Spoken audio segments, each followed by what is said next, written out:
Okay, so what we're going to do is create an output variable. We'll go var output and set it equal to a empty string. And then we're going to create a for loop to go through the array that we just imported from the server.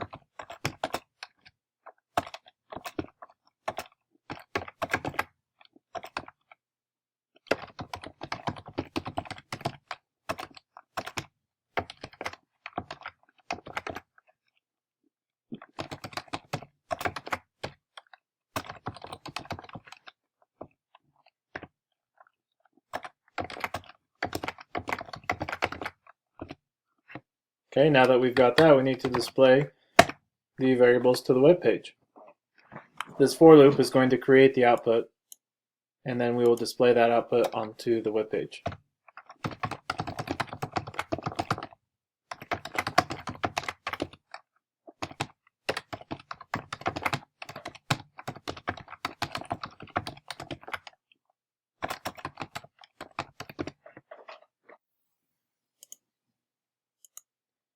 Okay, let's save this. Come back here, we will refresh. Don't worry about that error, that's something else we'll get to later. And now we can request an object from the server. Now this is requesting this information from the server itself. And as a result, if the server doesn't respond immediately, you may have some kind of lag in when you click the button and when it actually happens. So just be aware of that. Sometimes that can happen. You'll see, especially see that on this second example. Alright, so we got that working. So let's do the second example and get that working. I've got the comments already set up down here. Let's create a function.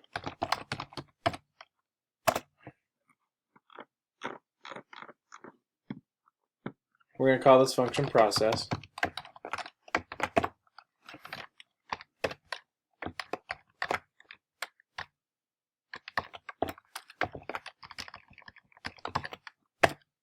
Now how this looks is going to be a little different than before because we're going to be utilizing PHP. We're going to start with an if statement.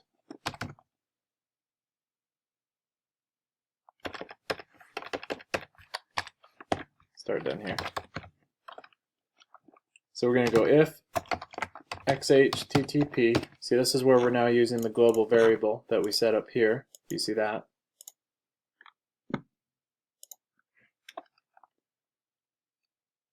Ready state is equal to 0. Again, this is also monitoring whether or not a condition is true.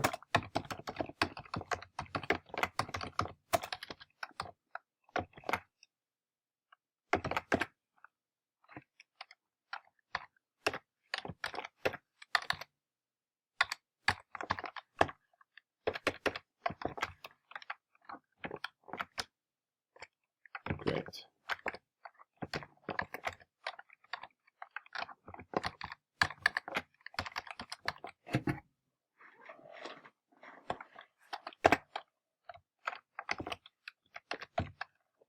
Okay, first we need to encode the user input into a valid PHP syntax. So this is where it gets a little different with the PHP being involved. What we're going to do is create a variable called console equals encode URI, this big long thing.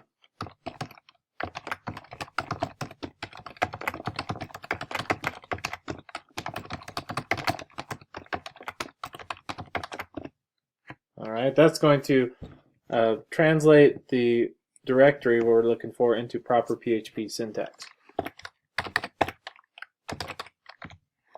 Now we need to set the connection properties for connection, directory, and asynchronous. This is just like we did up here with the open. We need to set the parameters, get, the directory, and all that. So let's do that.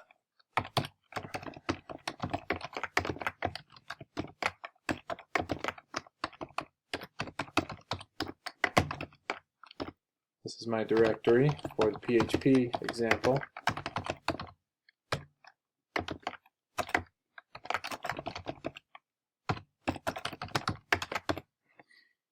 We're going to take this variable here and put it into the end right here.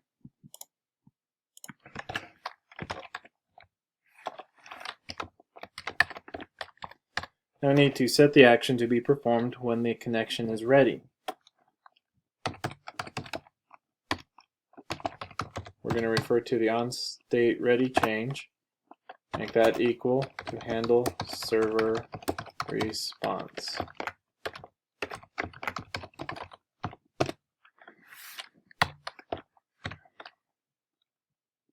And then we're going to attempt the connection.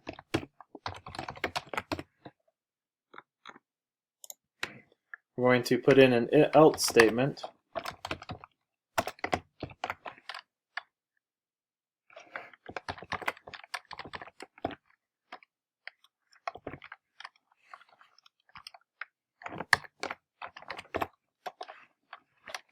That should be else.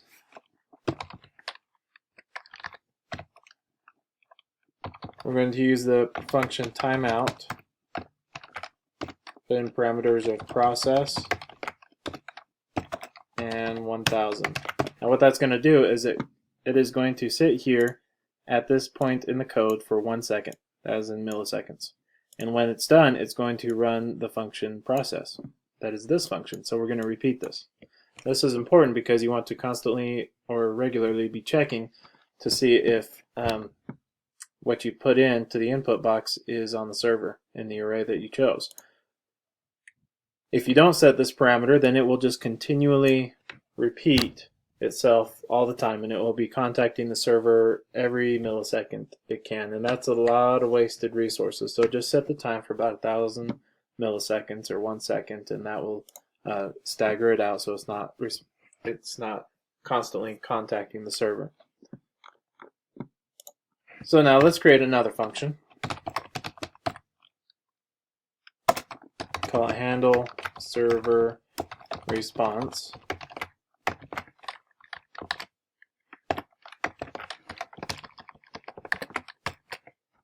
Now the reason we did that, see here, we called it that because we called that function to equal this up here. So we're going to make this equal this property. It's very similar to what we did here. Okay. So now what we're going to do is fill in the code. So we need to determine if the connection is ready. Move those up.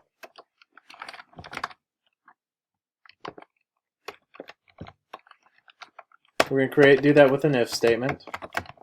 If x http, again we're monitoring what the current condition of the status is of the connection.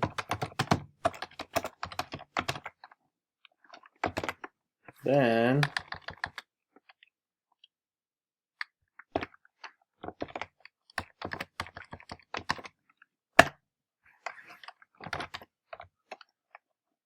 we're going to take the response from the server in XML format.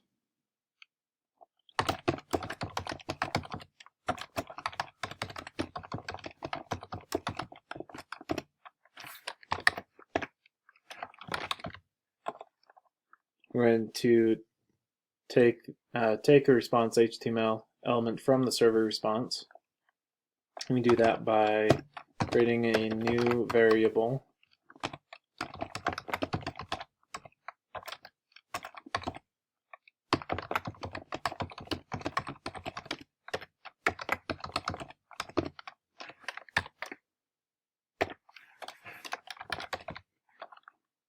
And then we need to take the data from the server response, create a new variable here.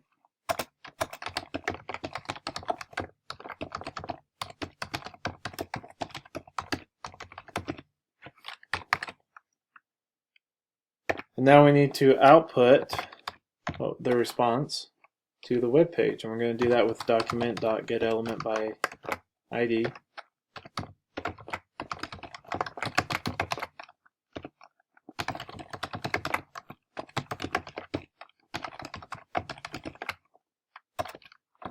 We're going to do a little formatting here so that's more readable.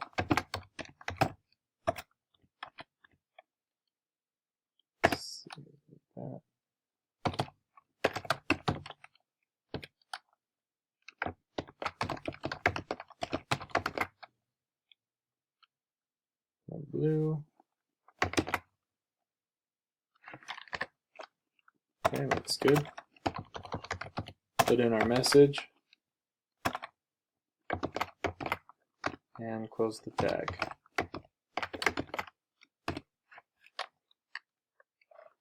And now we're going to want to repeat this step every second. We're going to use the same function as before, set timeout. We're going to set it to rerun the process function every second, 1000 milliseconds. Save that to the server. And now when we come back, we have a response here. So let's check if we have an Xbox One. No, we don't have an Xbox One in stock. We have a PlayStation 4. Yes, we do. We have a Nintendo Switch. No, it hasn't been released yet, so we shouldn't. Now notice that it takes a little bit of time for these to update, and that's because, especially with it utilizing PHP in the background, these functions are being processed on the server itself, and sometimes they time out and doesn't work. I've had that happen a couple times. I would recommend that you use your browser as a private session. That way you don't have any cookies causing problems in the browser and not updating. I had that happen a few times. Now we can take a look at the PHP code that I had. When I'm calling and requesting for information from the server on that second example, this is what my PHP code looks like. Now I'm not particularly familiar with PHP.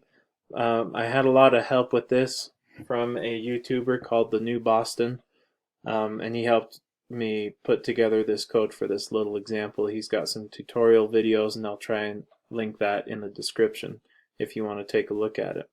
But he's got an excellent example there that utilizes some of these PHP background stuff, and that allows for the interactivity. The time set function is what's making the whole thing update every so often. That's what's making the whole thing work, when all you have to do is put in what object you want in that second example, and it will update the web page every second, or whenever the server gets back. So that's it. I hope that it was clear. It's kind of a long process and it's kind of complicated, but I tried to break it down. Alright, go ahead and hit me up with any questions, and thanks for your time.